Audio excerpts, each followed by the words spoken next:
20,000। এরপরে ট্রান্সটেকের ফ্রিজ দেখাচ্ছে, ট্রান্সটেক। হ্যাঁ, ব্লু কালারের মধ্যে, উপরে নরমাল, নিচে ডিপ। ভালো হবে তো? একদম ফুল ফ্রেশ আছে ভাই। আচ্ছা, উপরে নরমাল, নিচে ডিপ। নিচে ডিপ। আচ্ছা, বলে দেন। এটা ডয়ার সিস্টেমের ফ্রিজের দাম 14,000 টাকা, ভাইয়ের ব্লগের দাম 13 না 12,000 টাকা। 12,000 আর 1,000 কম 11,000। সমান করে দেন। আচ্ছা, একদম 10,000 টাকা। 10,000 টাকা। এরপরে ওয়াইরপুল ব্র্যান্ডে দেখেন, একদম সিলভারের মধ্যে খুবই সুন্দর, ফ্রেশ। ওয়াইরপুল। হ্যাঁ, একদম ফ্রেশ, ভিতরটাও ফ্রেশ আছে এটা। আচ্ছা, ঠিক আছে। এই তো উপরে ডিপ, নিচে নরমাল। হ্যাঁ, ঠিক আছে। এর দাম 17,000 টাকা, ভাইয়ের ব্লগের জন্য একদম 15,000 টাকা। একটু কমাই দেন। আর 500 কম, 14,000 অফার করে দেন ভাই। 14,000 টাকা ভাই। আর কিছু নাই ভাই? আর কিছু নাই ভাই। আর 500 কম নাই? আচ্ছা, 13,500 দাম। ঠিক আছে।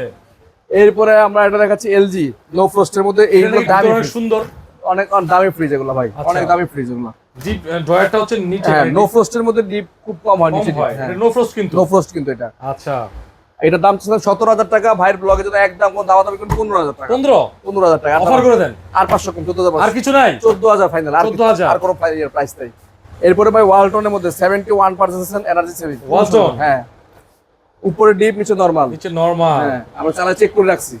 আচ্ছা ভাই, এটার দাম 17,000 টাকা, ভাইয়ের ব্লগের জন্য 15 করে দিলাম। 15। আর 500 কম, 14,500। আর কিছু হবে না? 14,000 টাকা। আর কিছু করে দেন আর ভাই। 500 কম, 13,500। 13,500। 13,500 ফাইনাল প্রাইস।